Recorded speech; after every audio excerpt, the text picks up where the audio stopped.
গেল কয়েক বছর ধরেই শহরের জল নিষ্কাশনের সক্ষমতা কমে যাচ্ছে। অল্প বৃষ্টিপাতে ঢাকা শহরের অনেক এলাকায় পানির নিচে চলে যায়। প্রতি বছর জুন, জুলাই, আগস্ট ও সেপ্টেম্বরে মাসে বাড়ে এর তীব্রতা। তবে জলাবদ্ধতা নিরসনে কার্যকর কোনো পদক্ষেপই দেখা যায় না। আজও বৃষ্টিতে তলিয়ে গেছে ঢাকার বেশ কিছু রাস্তাঘাট। রাজধানীর মিরপুরের শেওড়াপাড়া, কাজীপাড়া এলাকায় জলাবদ্ধতা তৈরি হয়েছে। প্রধান সড়কে পানি রয়েছে ধানমন্ডির বেশ কিছু এলাকায়। এতে ভোগান্তির শিকার হচ্ছেন রাজধানীবাসী। দর্শক, রাজধানীর মিরপুর কাজীপাড়া এলাকায় রয়েছেন আমাদের সহকর্মী আশিকুল আলম। তিনি আমাদের সঙ্গে সরাসরি যুক্ত হচ্ছেন। আশিকুল আলম, নগরীতে সামান্য বৃষ্টিতে জলাবদ্ধতা তৈরি হওয়ার যে একটি চিত্র দেখা যায়, এ বিষয়ে নগরবাসী কি বলছেন এবং এটি নিরসনে প্রশাসনের কোনো উদ্যোগ আপনার চোখে পড়ছে কিনা জানাবেন।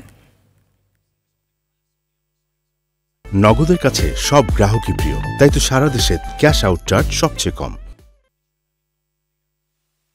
আপনি যেমনটা বলছিলেন যে সাধারণ মানুষ যারা ভোগান্তির শিকার তারা কি বলছে, কিছুক্ষণ আগেই একজন ভদ্রলোকের সাথে আমার কথা হয়েছিল যিনি এই এলাকায় দীর্ঘদিন যাবৎ বসবাস করছেন। তিনি বলছিলেন যে মৃত্যুর হাত থেকে বেঁচেছিলেন তিনি। ঠিক এই রাস্তাটি যদি আপনাকে একটু দেখানোর চেষ্টা করি, এই রাস্তায় উনি বলছিলেন যে সিটি কর্পোরেশনের মেয়র পরিবর্তন হয়, মন্ত্রী পরিবর্তন হয়, এলাকার ঠিকাদার পরিবর্তন হয়, কিন্তু এই অল্প একটু জায়গা, যেই জায়গাটি দীর্ঘ বছরের পর বছর ধরে তারা ভোগান্তিতে আছেন, এই জায়গাটির আসলে যে সমস্যা সমাধানের কোনো উপায় এখনো পর্যন্ত কেউ নিরসন করতে পারেনি এবং বের করতে পারেনি। এই যে আপনি দেখছেন যে একজন বাচ্চা সহ যে পার হওয়ার চেষ্টা করছিলেন, এটি কিন্তু একটা গর্তের মধ্যে পড়ে যাওয়ার মতো অবস্থা হয়েছিল।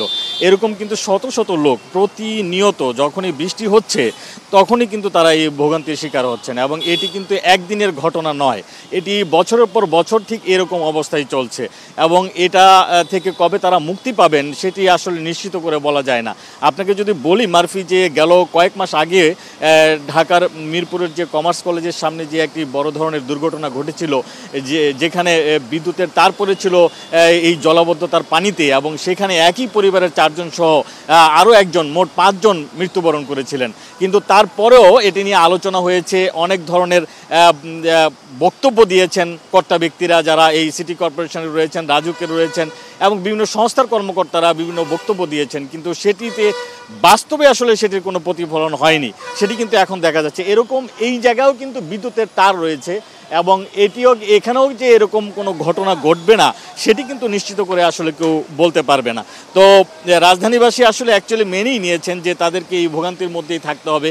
আরেকটি বিষয় যদি আপনাকে একটু দেখানোর চেষ্টা করি মারফি, যে পাশেই কিন্তু কাজীপাড়ার যে মেট্রো রেল স্টেশন, সেই স্টেশনটি রয়েছে, যে স্টেশনে যে মানুষ যাবেন এবং সেখানে যে তারা মেট্রো রেলে চড়ে যে বিভিন্ন গন্তব্যে যাবেন, সেই জায়গাটায় তারা মেট্রো রেল স্টেশনে যাওয়ার ক্ষেত্রে কিন্তু এক ধরনের বড় ধরনের প্রতিবন্ধকতা রয়েছে এবং সিটি কর্পোরেশনের যে উদাসীনতা সেটি কিন্তু একদম স্পষ্ট দেখা যাচ্ছে। যে ময়লার ভাগারই বলবো, যে আমরা ময়লা রাস্তার উপর পড়ে আছে কিন্তু এখনো পর্যন্ত সেটি এখান থেকে নিষ্কাশন করা হয়নি। তো ধীরে ধীরে ঢাকার আশেপাশের যে নদীগুলো রয়েছে সেই নদীগুলো তাদের অস্তিত্ব সংকটে পড়েছে।